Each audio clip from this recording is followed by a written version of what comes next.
যতই দিন যাচ্ছে আমরা নির্বাচনের দিকে অগ্রসর হচ্ছি, আর যতই আমরা নির্বাচনের দিকে অগ্রসর হচ্ছি ততই যেন দেখছি যে নির্বাচনে যারা অংশ নিচ্ছেন সেই দলগুলোর মধ্যে যে মানে আপনার অভিযোগ, পাল্টা অভিযোগ, অনেকটা আমরা কাদা ছোড়াছুড়ির মতোই মনে করতে পারি, এই ধরনের অভিযোগ পাল্টা অভিযোগ আমরা দেখতে পাচ্ছি এবং সেটা ধীরে ধীরে তীব্র থেকে তীব্রতর হচ্ছে।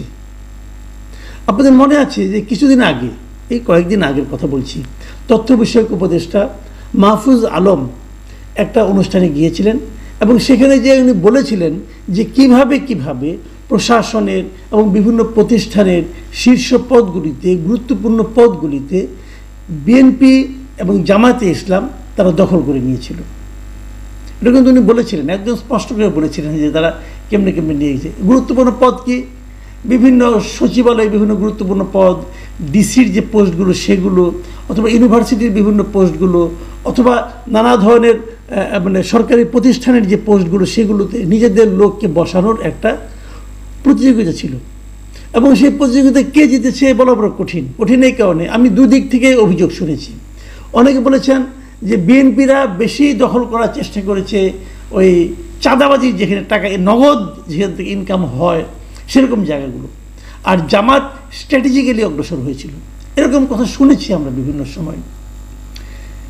এবারে আমরা দেখলাম নির্বাচনের আগে, নির্বাচনের সময় তো পদগুলো খুব গুরুত্বপূর্ণ, কোন পদে কে থাকবে, কীভাবে প্রভাব বিস্তার করবে, এগুলো কিন্তু খুবই গুরুত্বপূর্ণ এবং এই জন্য এই পদগুলিতে কে কোনটা দখল করছে এটা জেনে অভিযোগ পাল্টা অভিযোগ।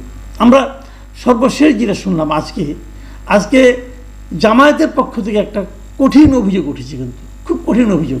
সেই অভিযোগটা আজকে দুপুরে ওনাদের একটা প্রোগ্রাম ছিল, ওনারা তো 5 দফা দাবি নিয়ে আন্দোলন করছেন, এটা তো আপনারা জানেনই। সে 5 দফা নিয়ে আলোচনা আমরা একাধিকবার করেছি, প্রয়োজনে আরও করতে হবে হয়তো আগামীতে। সেখানে এই যে গণভোট আছে, পিআর পদ্ধতিতে নির্বাচন আছে, এগুলো নিয়ে তারা 5 দফা দাবি তারা দিয়েছে। সেই দাবির জন্য তারা যে মানববন্ধন করেছিল, একটা মানববন্ধন আপনার মৎস্য ভবনের মোড় থেকে হয়েছিল, এখানে উপস্থিত ছিলেন তাদের নায়েবে আমির সৈয়দ আবদুল্লাহ মোহাম্মদ তাহের। তিনি সেখানে বলেছেন তার যে অভিযোগটা, যে সৎ এবং নিরপেক্ষ লোকদেরকে বিভিন্ন গুরুত্বপূর্ণ জায়গায় পদায়ন করার জন্য তাদের একটা অনুরোধ ছিল। উপদেষ্টারা কিন্তু সেটা শুনে নাই, বরং উপদেষ্টা নাকি ষড়যন্ত্র করেছে। ষড়যন্ত্র করে তারা কি বলেছে সেগুলি নাকি তাদের কাছে আবার ভয়েস রেকর্ডও আছে, টেলিফোন তাদের কণ্ঠের রেকর্ড তাদের কাছে নাকি আছে জামাতের কাছে, যে সেখানে তারা কীভাবে জামাতের বিরুদ্ধে, যেহেতু ষড়যন্ত্র অতএব জামাতের বিরুদ্ধে দিতে হবে, যেহেতু জামাতের নেতা অভিযোগ করতেছেন, জামাতের নেতা তো আর জামাতের পক্ষের ষড়যন্ত্রগুলো বলবেন না, এই জামাতের বিপক্ষে গিয়েছি বলে উনি বলছেন। এবং এই ষড়যন্ত্রের মূল ব্যাপারটা কি? মূল ব্যাপারটা হলো কয়েকদিন আগে আপনারা জানেন যে জনপ্রশাসন মন্ত্রণালয়ের যিনি সচিব, সেই পদে পরিবর্তন হয়েছে। আগে যিনি ছিলেন মোখলেসুর রহমান, ওনাকে এখান থেকে সরিয়ে দেওয়া হয়েছে, সরিয়ে নতুন একজন সচিবকে নিয়োগ দেওয়া হয়েছে। যাকে নিয়োগ দেওয়া হয়েছে সেটা নিয়েই আসলে জামাতের মূল আপত্তিটা। তারা মনে করছেন এই লোকটা বিএনপির লোক। এবং দেখেন উনি এইটা বলতে যে কি বলেছেন, আগে ওনার এইটা শুনেন, উনি এখানে কি বলেছেন। উনি বলেছেন যে তারা বলেছেন যে সৎ ও যোগ্য লোককে বসানো, তারা যে বলেছিলেন যে ওই পদটা যেন সৎ এবং যোগ্য লোককে দেয়, কারণ জনপ্রশাসন বিষয়ক যে সচিব ওনার হাতে কিন্তু অনেক গুরুত্বপূর্ণ কাজ থাকে, কারে কোথায় নিয়োগ দেওয়া হবে, বিশেষ করে নির্বাচনের সময়। তো সেখানে তাহের সাহেবের বক্তব্য আমরা বিস্ময়ের সঙ্গে লক্ষ্য করছি, আমাদের সঙ্গে কথা বলার একদিন পরেই এমন এক ব্যক্তিকে সেখানে নিয়োগ করা হয়েছে যার অতীতের দুর্নীতির ইতিহাস অনেক লম্বা। সে একটি দলের প্রতি পরিপূর্ণভাবে অনুগত এবং বিভিন্ন সময়ে একটি বিশেষ দলের ছাত্র ও রাজনৈতিক সংগঠনের বিভিন্ন পোর্টফোলিওতে দায়িত্ব পালন করেছে। এই হলো তাদের অভিযোগ, যে ওই লোকটা একসময় একটি বিশেষ দল, মানে বোঝা যাচ্ছে বিএনপি কথা বলা হচ্ছে, তাদের বিভিন্ন অঙ্গ সংগঠন এবং তাদের মূল দলেও নাকি তার একটা পোর্টফোলিও ছিল বলে তাহের সাহেব অভিযোগ করেছেন। এখন এই অভিযোগটা করতে যে এর সঙ্গে নাকি আপনার উপদেষ্টারা 4 জন না 5 জন উপদেষ্টা, ওনার বলে আমি স্পষ্ট করে ওনাটা পড়ে শোনাই। উনি বলেছেন সরকারের 4 থেকে 5 জন উপদেষ্টা একটি বিশেষ দলের পক্ষে সব নিয়োগকে নিয়ন্ত্রণ করে একটি দলের দলীয় সরকারে পরিণত করার চেষ্টা করছে। মানে ওনাদের দাবি হলো যে এই সরকারটাকে একটা দলীয় সরকারে পরিণত করছে এই সরকার। কোন দলীয়?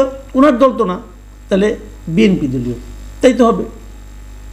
আপনার মনে করেন কয়েকদিন আগে যখন নাকি সেই জুন মাসের বৈঠকটা লন্ডনে না হয়েছিল, হওয়ার আগে বিএনপি কিন্তু পাল্টা অভিযোগ করেছিল যে এই সরকার একটা দলের পক্ষে অনুগত হয়ে যাচ্ছে। তারা অবশ্যই এনসিপিকে মানে সরাসরি বলেছিল, এবং তারা 2 জন উপদেষ্টার 3 জন উপদেষ্টার পদত্যাগ পর্যন্ত চেয়েছিল। এই 3 জন উপদেষ্টাকে পদত্যাগ করতে হবে। ওই 3 জন উপদেষ্টাকে পদত্যাগ করেছেন না? করেনি, তারা এখন ওখানে আছেন। তাহলে দাঁড়ালোটা কি? যে একটা সরকার, এই সরকারের নিরপেক্ষতা নিয়ে এখন সবাই প্রশ্ন করছে। জামাত প্রশ্ন করছে, ইসলামী আন্দোলন প্রশ্ন করছে, বিএনপি প্রশ্ন করছে, এনসিপি তো আরও বেশি, ইদানিং এনসিপি আরও বেশি বিপ্লবী, তারাও সরকারের উপরে আনহেপে যে সরকার ঠিক মতো চলছে না। তাহলে এই সরকার একটা নিরপেক্ষ নির্বাচন কি করে করবে?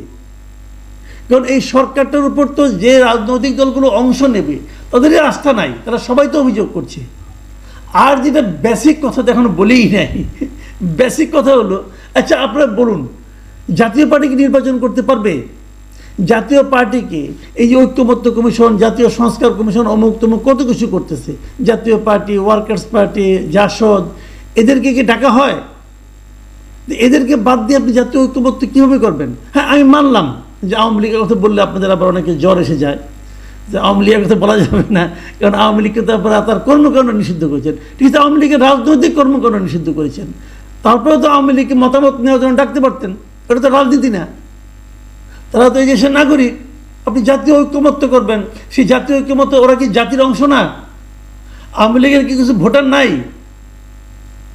আওয়ামী লীগের যা ভোটার আছে, আমি তো আপনাকে গ্যারান্টিতে বলি, বিএনপি ছাড়া বাদ বাকি সব দল মিলালে তো আওয়ামী লীগের সমান ভোট হবে না।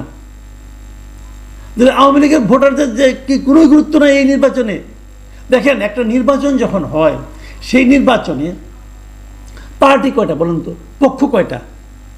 পক্ষ হয়ে আসলে একটা হলো রাজনৈতিক দলগুলো, তারা ভোট চায়, আরেকটা হলো সাধারণ মানুষ যারা ভোট দেয়, আরেকটা হলো সরকার যারা ভোট পরিচালনা করে, মানে নির্বাচন কমিশন বলি আমি এটাকে, নির্বাচন কমিশন যারা ভোটটাকে পরিচালনা করে, আর ওই সময়কার সরকার যারা প্রশাসনটাকে নিয়ন্ত্রণ করে।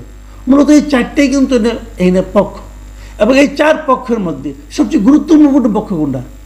সবচেয়ে গুরুত্বপূর্ণ পক্ষ হলো জনগণ, যারা ভোটটা দেয়।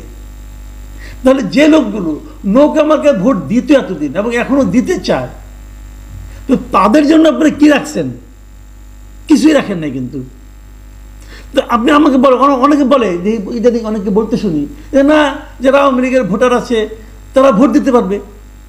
যারা ভোট দিতে যদি পারে, তাহলে নির্বাচনে অংশ নিতে পারবে না কেন?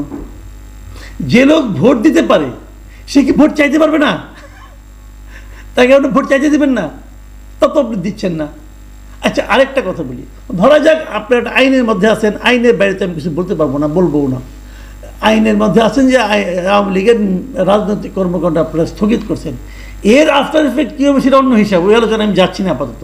কিন্তু আওয়ামী লীগকে আপনি রাজনীতি করতে দিবেন না, মানে নির্বাচনও করতে দিবেন না, ভালো কথা, দিবেন না। তাহলে আওয়ামী লীগের যারা লোক আছে, যারা নাকি আওয়ামী লীগ করতো, অথবা এখন তো তারা রাজনীতি করতে পারবে না, কিন্তু তারা আওয়ামী লীগের ব্যানার ছেড়ে যদি তারা স্বতন্ত্র নির্বাচন করতে চায়, সেটা কি দিবেন? এটা নিয়ে কিন্তু কেউ কিছু বলে না। সবাই বলে যে আওয়ামী লীগের ভোটাররা ভোট দিতে পারবে, কিন্তু আওয়ামী লীগের ভোটাররা স্বতন্ত্র নির্বাচন করতে পারবে কিনা এই ব্যাপারে কিন্তু কিছু বলে না। আমার কেন যেন মনে হয় এই সরকার তাও দিতে চায় না।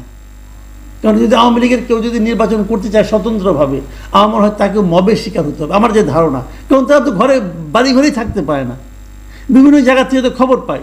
তাদের একটাই অপরাধ, সে একসময় আওয়ামী লীগ করতো, অথবা আওয়ামী লীগের সঙ্গে তারা জড়িত ছিল, অথবা আত্মীয় স্বজন আওয়ামী লীগ করে। এই অপরাধেও তাদেরকে বাড়ি ছাড়া, ঘর ছাড়া অনেক জায়গায় করা হয়েছে, লুটপাটের শিকার হতে হয়েছে। তাহলে তারা কীভাবে নির্বাচন করবে? এমন একটা উদ্ভট নির্বাচনের আয়োজন করে আমাদের সরকার প্রধান বলছেন এটা নাকি ইতিহাসের শ্রেষ্ঠ নির্বাচন হবে। এমন একটা নির্বাচন আপনারা দিচ্ছেন, এমন একটা সরকারের অধীনে নির্বাচনটা হচ্ছে, যে সরকারের উপর আওয়ামী লীগের তো আস্থা নাই, তো নাই, স্বাভাবিক, তারা তো ওদের যে নিষিদ্ধ করছে, আস্থা কীভাবে থাকবে? আওয়ামী লীগের যারা সহযোগী ছিল তাদের কথা বাদ দিলাম, জাতীয় পার্টি তাদেরও আস্থা নাই। যারা তাদেরকে খুব সাপোর্ট করে তারাও কি বিভিন্ন সময় এই সরকারকে নিরপেক্ষ বলেছে? এখন তো বলছে না, জামাতি তো বলছে না, এনসিপিও বলছে না, ইসলামী আন্দোলন বলছে না, কয়েকদিন আগে বিএনপিও বলতো না, এখন বিএনপি আবার বলে। এখন বিএনপি যেহেতু তাদের সুবিধা হচ্ছে, এখন তারা বলে তারা এই সরকারকে সমর্থন দিবে। কিন্তু এইভাবে যদি হয়, এই সরকারে কি তারা শেষ পর্যন্ত একটা অবাধ নিরপেক্ষ নির্দলীয় নির্বাচন করার বৈধতা থাকবে? আর আপনারা জানেন এনসিপি এখন তার বিরোধিতা করলেও, এটা নাটক কিনা জানি না, একসময় এনসিপি গঠনের ক্ষেত্রেও তো এই সরকার প্রধানের ভূমিকা ছিল। উনি এমন এমন কথা বলেছেন যে সবাই এনসিপিকে কিংস পার্টি হিসাবে বলে। হয়তো কিংস পার্টির সেই লেবাসটা, সেই বদনামটা ঘুচানোর জন্য এখন তারা বিরোধিতা নাটক করছে, এটাও হতে পারে। সব মিলিয়ে যে নির্বাচনটা আগামীতে আসতে যাচ্ছে, সেই নির্বাচনটা কতটুকু অবাধ, সুষ্ঠু এবং গ্রহণযোগ্য হবে জাতীয়ভাবে এবং আন্তর্জাতিকভাবে, এটা নিয়ে কিন্তু আমার যথেষ্ট সন্দেহ আছে। আর এখনকার যে ক্রাইসিসগুলো, সেগুলি বা সরকার কীভাবে মেটাবে, সেটাও আমি বুঝতে পারছি না।